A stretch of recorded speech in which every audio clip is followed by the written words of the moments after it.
Though weary, Sigmar's will would not be denied as our host moved back out into the wilds. With our draconic reinforcements riding tall next to us, the morale was high as we pushed forth. Lady Taxbeer and Commander Tynona ushered us into our second week of operations within Malticoas Maw, with words of encouragement and solemn promises to lead diligently. Despite receiving Sigmar's blessings and serving as a Stormcast, lingering traits of our commander's past lives were evident. A dedication to their men, a trait surely attributed from our past lifetime of some military background, was evident. Not only that, but dedication towards each other. Never did they ever reveal more than the tried and true stoic visage of a leader to us. But when camping for a night, or in moments of respite, the two would whisper in hushed tones towards one another, and the smiles they wore were all but telling to the few of us that noticed. Truly, to serve even in death besides one another was a privilege the commanders tried their earnest to never take for granted. And of course, their resolve, as well as the rest of ours, was tested, all but suddenly. An ambush. The giants from the mountains this far south. Regardless of how they came to be here, gluttons came rushing in tandem with a whole slew of their little minions. Defenses were formed rapidly, and with some quick reaction time, our defenses became an offensive charge. The Draconian Guard led us forth, their mounts incredibly fast, though Commander Tynona was hot on their heels. Stalwart and Lady Taxbeer were caught up in the fray almost immediately. Stalwart went down to the heavy clubs of the giants, and while Lady Taxbeer hurled spells in every direction, swinging with her weapon at those closest, she too was swarmed. With the battle on the left flank all but concluded, with some absolutely rapid spear placement from Vigilant and incredibly furious strikes from the commander, aid was turned to the right flank to assist our comrades. The Wonders, what the Draconian Guard unit was named, came thundering across the turf with us by their sides. Smashing into the gluttons like a wave upon the sand, the Wonders and Vigilant made quick work of them. Their general, the Butcher, ran, though he claimed the area as the fight was over. A moment of respite was awarded to our host as we licked our wounds. Lady Taxbeer was critically injured in the battle, though alive and well, thanks Sigmar. And as he watched over us, we discovered the area we had fought over was indeed a wellspring. Efforts were made immediately to secure it. Such a fateful discovery at the site of our ambush could not be squandered, and Vigilant gained valuable skills from the fight, and thus we carried on after some rest and boosted morale for our gain. Though, as life often goes in the mortal realms, our victory was short-lived.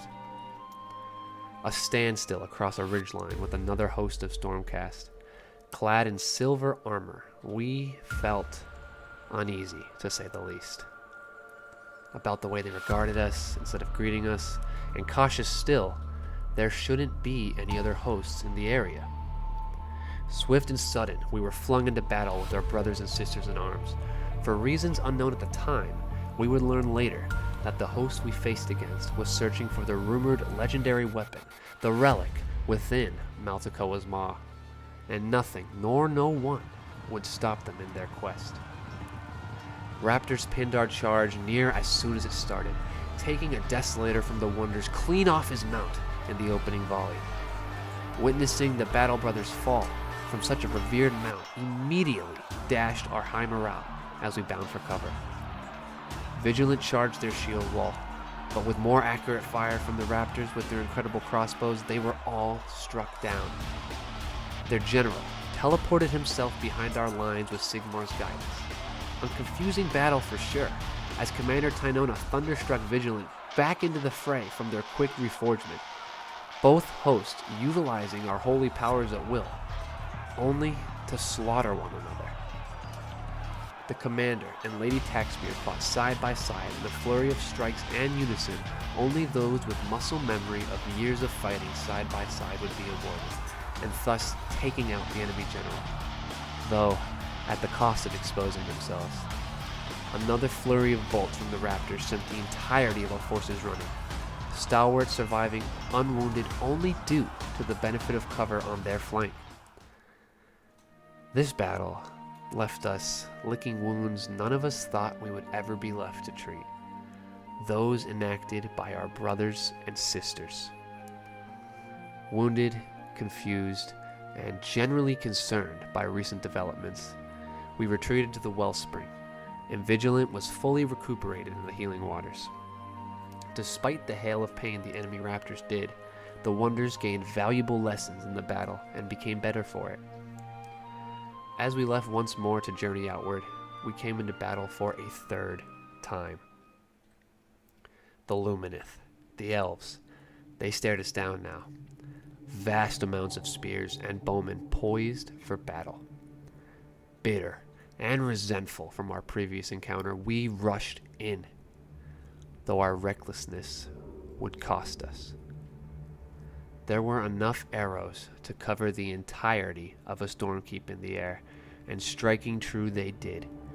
The Wonders took a casualty near immediately, a reoccurring theme it seems, our enemies knowing the damage that those Dragon Knights could do.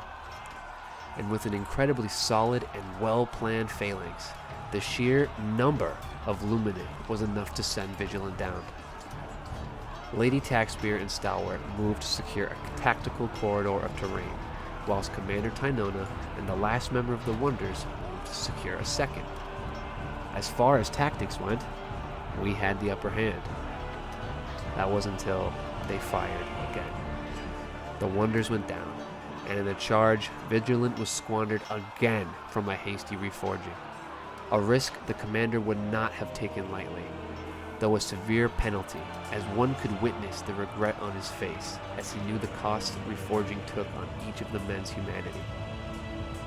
The Lumineth's general summoned an endless spell. Nearly every enemy we had struck down was miraculously brought back to life in a green haze, and it all but assured our defeat. The commander was barraged with arrows and spears as well, and forced to flee, whilst a tidal wave of arrows and spears met Stalwart and Lady Taxspear only moments later. They too were displaced. Defeat. Again. Returning to the wellspring, on our way back to recuperate, the healing water's Wonders could only do so much.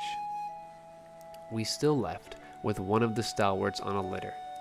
Thankfully, the rest of us only fared flesh wounds and bruising. Nothing a night's rest would not fix. Marching back to Haven's Rock, we were only slightly pleased to witness the construction of our new barracks, and along with this construction, 2 squads of vanquishers, the Desolate and the Revered, of course, bringing news from afar. How did you arrive? We've yet to secure a corridor for reinforcements. Commander Tynona questioned them as we were ushered into a relaxed state of security within our own walls. Commander, they reported, we come from the south. It's taken us a week to arrive without a realm gate to secure ease of movement, but we have arrived from our Stormkeep beyond Malticoas Maw. More of us are coming over the coming weeks to support operations here, though it will take time and resources. How are your efforts? The commander exhaled through his nose, his mustache flaring. His gaze swept over the finalization of our tall stone walls, the few dozen mortals moving about conducting everyday tasks in our still newly created stronghold and settlement. He merely nodded towards the vanquishers, responding bluntly. They're ongoing. Take your men and man the walls while the rest of the men get some rest. Their efforts were immense today. Then, after a moment of respite, prepare for battle.